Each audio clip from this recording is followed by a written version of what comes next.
Mr. Witness, balikan natin ang pattern of violence na una mong binanggit kanina. Ano ang inyong sinuri?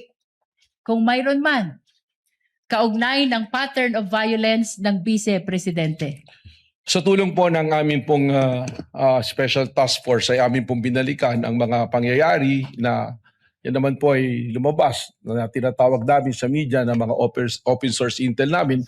At doon po nakita namin yung isang event nung mayor pa po ang ating Vice President Sara Duterte na meron pong isang sheriff na gustong gawin ang kanyang tungkulin na atas po ng legal na atas ng korte na magpatupad po ng demolition order. Subalit hindi po ito nagustuhan ng noon ay mayor at kay Vice Presidente, kung saan ay tinawag po niya yung sheriff at pinagsusuntok po sa mukha itong sheriff na ito. Mr. Witness, binanggit mo ang isang insidente ng sheriff na pinagsusuntok sa mukha. May ipapakita ako sa iyong video.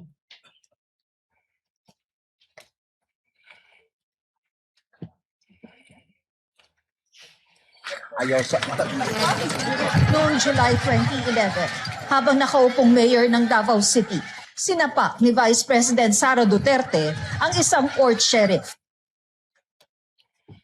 Ito ba ang insidenteng tinutukoy mo? Tama po, yan po. Bukod sa insidente ng sheriff na sinuntok ng Vice Presidente, ano pa kung mayroon man ang inyong sinuri kaugnay ng pattern of violence ng Vice Presidente?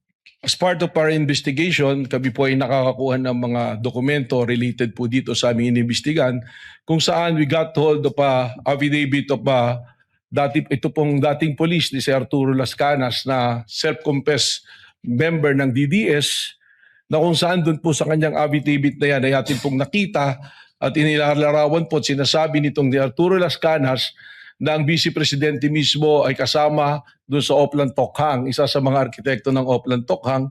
At dito rin po niya sinabi na instead na barilin at patayin para hindi nalalaman ng media, ay kidnapin na lamang yung mga subject po, mga shabu users o kaya yung pong ibang gumagawa ng krimen o nagtitinda ng droga at ibaw na lang po sa isang quarry.